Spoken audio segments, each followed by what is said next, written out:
I would like to start to thank you very much for coming. I hope you had such a great conference you decided to visit me too. Thank you very much. And, applause to you too, surviving for the last day of the conference and, among the variety, choosing to attend this presentation. Okay, let's see if I want time. So 1 more minute. So how you guys doing this morning? Doing good? Excellent. Okay, so let me start a little bit about myself. My name is Vlad Shapiro. I'm originally from Ukraine. I am in this business around 20 years, and through this 20 years, I've seen a lot of interesting things, and my specialty is identity governance, human factor, and everything related to that element, because I believe our industry exists for people, first of all. Yeah, machine identities sometimes happen, but mostly for people, right? Okay, so let's go on. Discussion today will start with a good story. So the basic idea for any of my talk is how can we do things better? And how can we do things closer to real people? Because I consider us identity varieties as exceptions, but our industry exists for real people. So I'm going to start with a story. The story looks and starts very simple. Once upon a time, a person was given a task to paint a fence. How many people done that before? Okay, fantastic. But there is one little detail. This is not just a fence, it's the government fence. So for the government fence, what do we have to have? Governance, right? Policies, because you can't just you have to be certified, you have to have a special tools, right? So what we need to do is we need to prevent this. That's what the government is afraid of, right? So to do that, the government said, okay, cool. To do the fence, we need a person, qualified, maybe sometimes belong to a member of a union, maybe not. We have to have tools, which should be what? Classified, verified, and certified. And also, we should have actual fence. Okay, so to do that, we are professionals. So what we do? We do identity governance because we need to know who that person is. We do device governance because we need to figure out what the device is. And finally, we need to do what? The target governance. Not just the fence, but big fence. So the person said, you know what? If I need to do the job with all of that stuff, how about I can deviate and forget about all of this and do it fast and do it good? So at the end, we'll figure it out. Do first and then kind of discuss. That is where we are today. Are we? We have 3 different groups of people who are taking care of 3 different things. But you know what is the biggest question we're missing here? Anybody? What we're missing here? We're missing here the question why. Right? So you do your job, and people in your organization do your job. That is why they are asking for entitlements and access, correct? Anybody knows who accessing, requesting stuff for fun at work? No, not really. Me neither. So the answer is, if we know what we're doing at the end, we're going to get a much better idea of what we need to govern and how. So here is my proposition. How about, instead of separating this thing, we combine them? Because this is a goal. We start with the goal. We're not starting with access. We're starting with the goal. And then we try to figure it out how this particular task can be done. Okay? Could be different ways, right? So this is why I call it identity, device, and target test. And by the way, it's not necessarily one device, and it's not necessarily one target. Okay, so let's give you an example.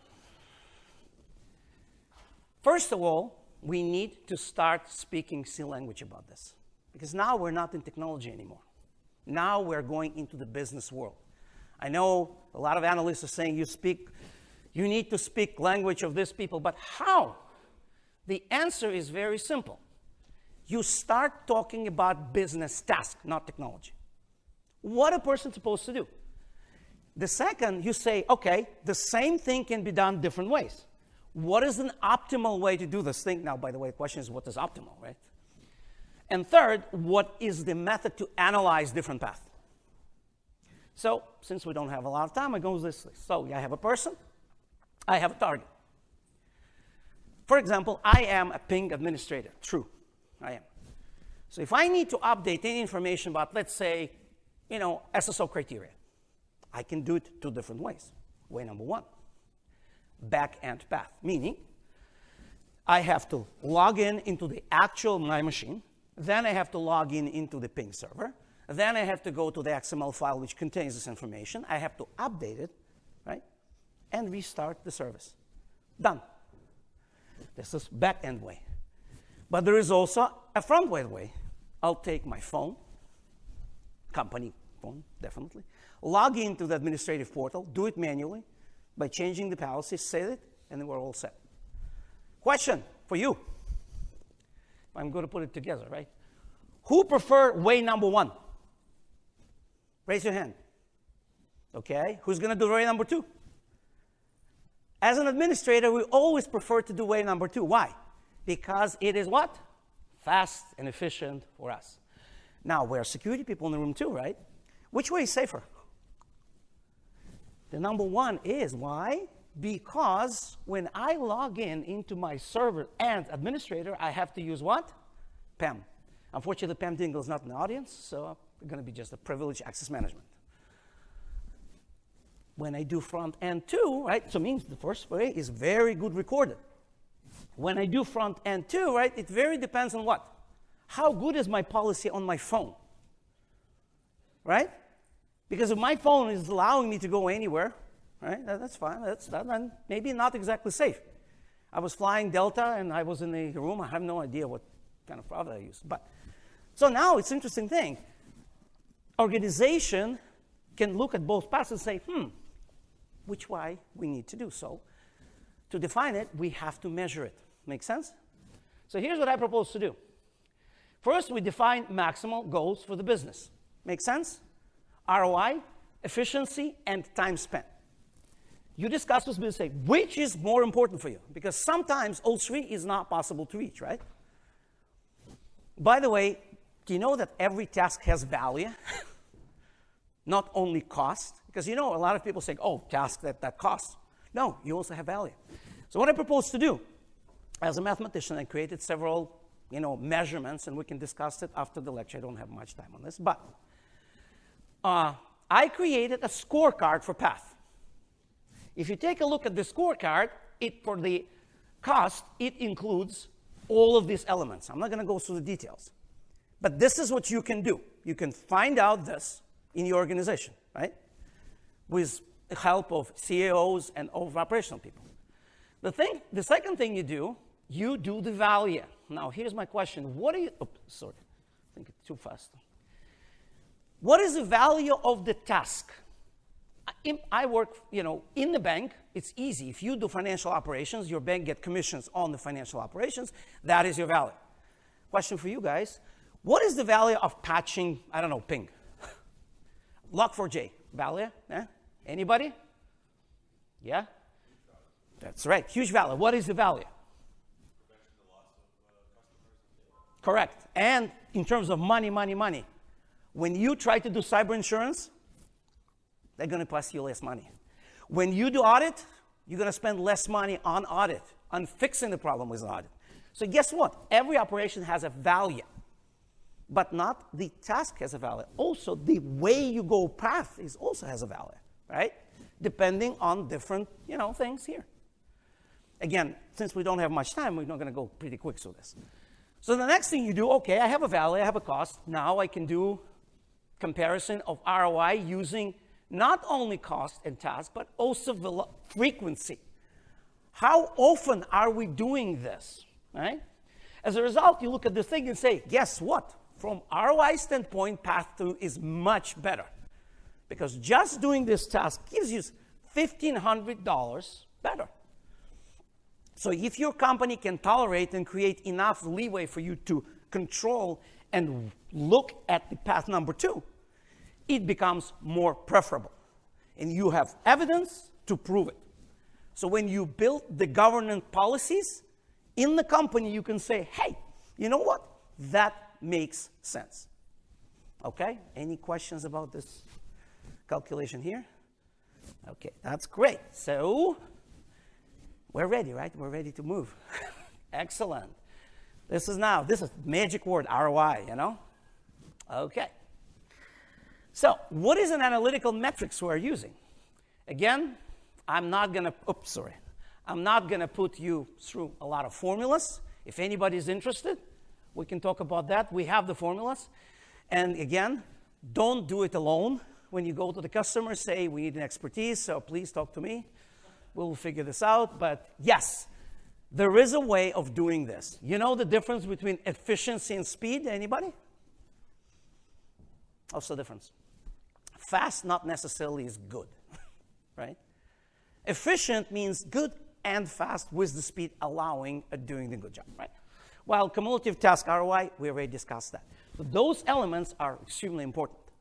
Now we've got the formulas, we've got analytics. The next step, how to create IDT governance program, not identity governance program, but how to do that? Well, here's my recommendations. First of all, you need a manager who could be your champion, right? You can also say, you know what, part of the ROI you got, maybe we can cash it out somehow, I don't know, bonus or something, you know. But you become a first one who's going to do that. Now, start building task-based governance. What does that mean?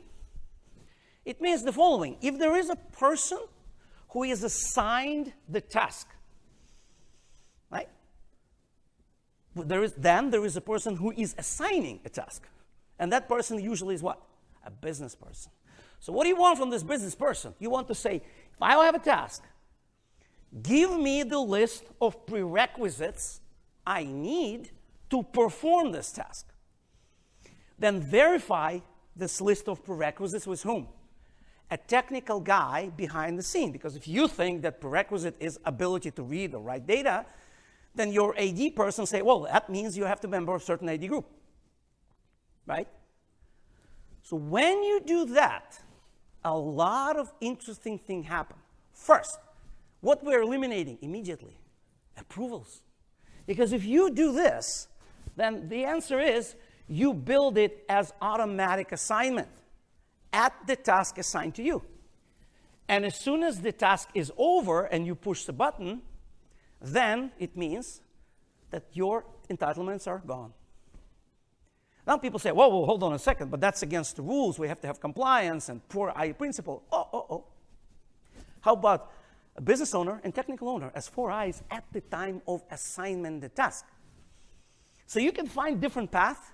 You measure the path according to what we did before. You give a person a choice, for example, or you don't. It really depends on the company. You give them specific entitlements where prerequisites, right? Similar to any prerequisites you done in like university when you take class. Right? And then you build the risk model as a part of cost value estimation, which we already did. Okay? Do you like this? We definitely eliminate a lot of approvals. We definitely eliminate a lot of steps and audits because it's already there.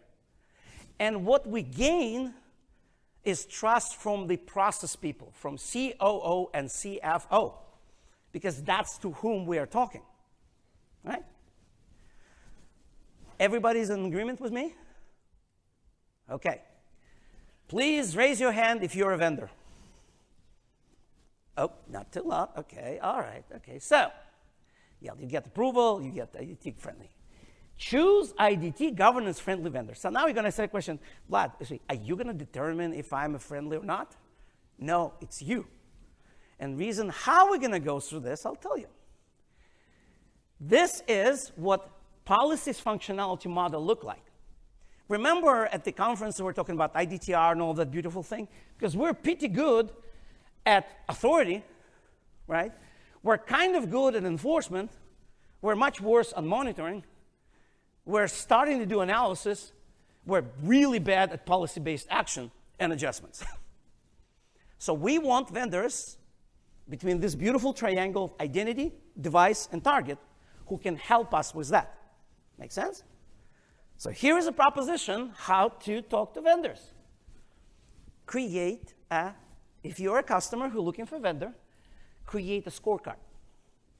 Does your vendor, between identity device, device target, target identity, I'm not going to tell you whose vendor is that.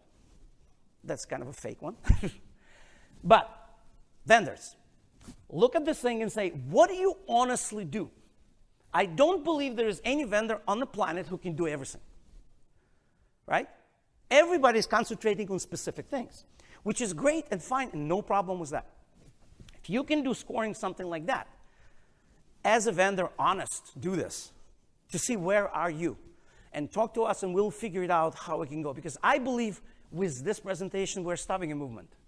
We're starting something new, trying to go from the business level with the technology coming up to create that chain between any kind of a product like ServiceNow, Jira, Microsoft project, with the actual middle level who can show the path, show the different entitlement, to the provisioning engine who actually can provision and deprovision on demand.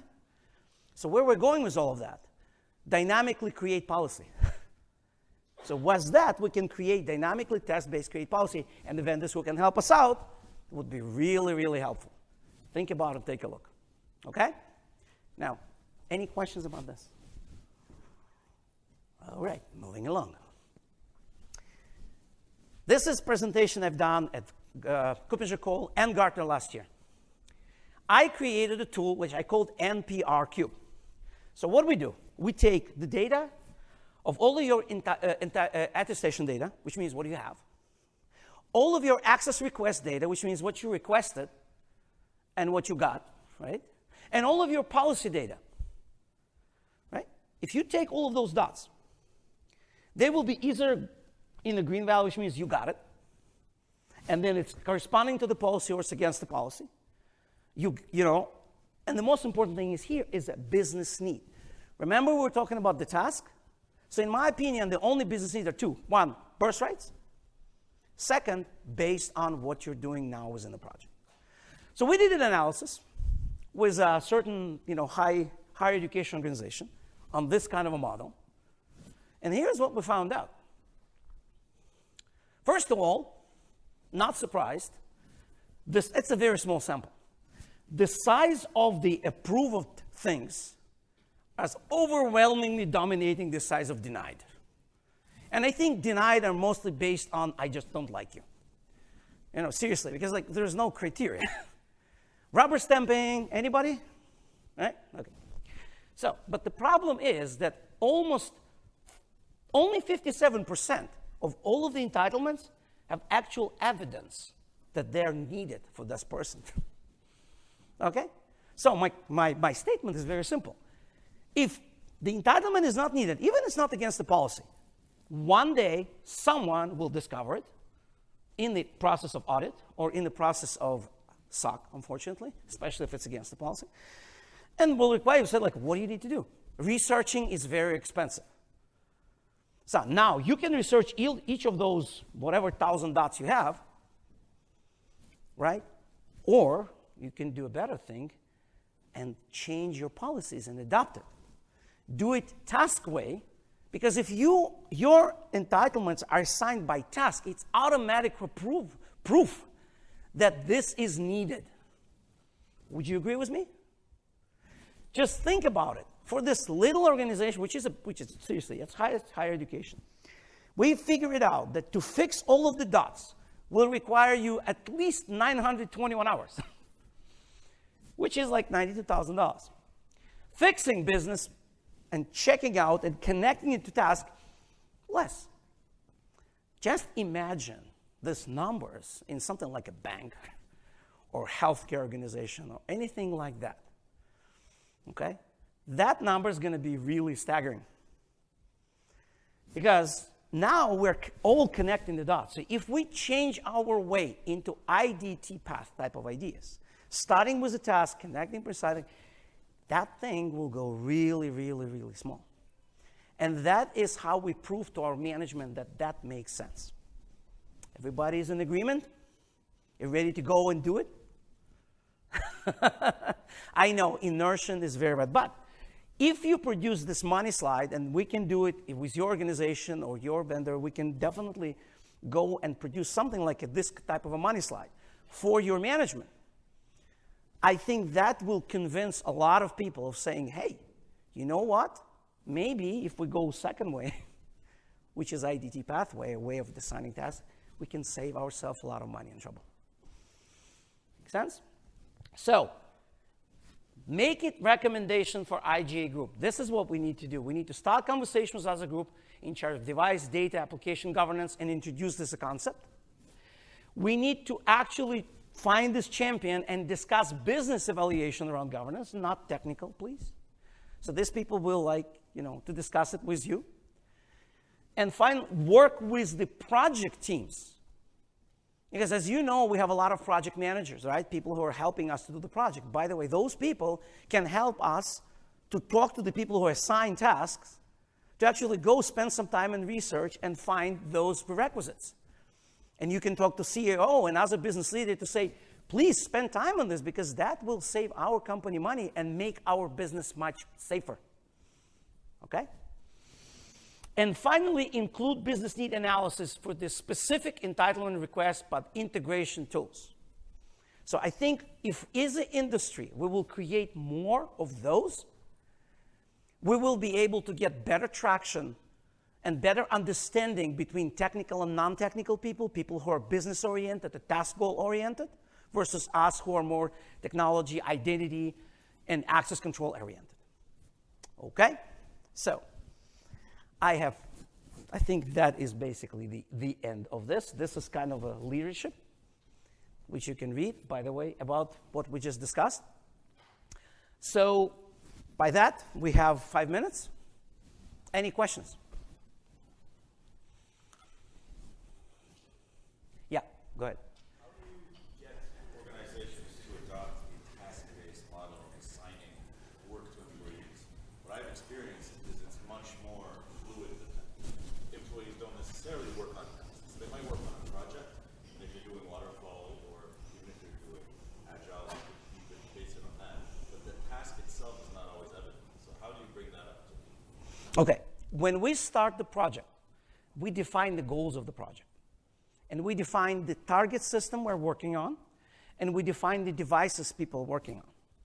Then we match and say, okay, I maybe don't know in details what I need to do, but within this project, I'm definitely touching this particular target on this device. How about we create a pathway to do that?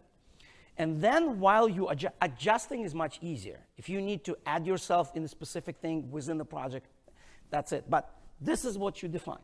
And that could be a part of your inventory. Because right now, if you look at the inventory on the projects, have you ever seen the list of devices people are using to actually do the project? No. Have you seen the list of targets we're hitting as a part of the project? Sometimes yes, but mostly no. If we change this, then it will definitely help. Any other questions? I hope I answered it. Anybody else? All right, well, then I'll give you 4 minutes back.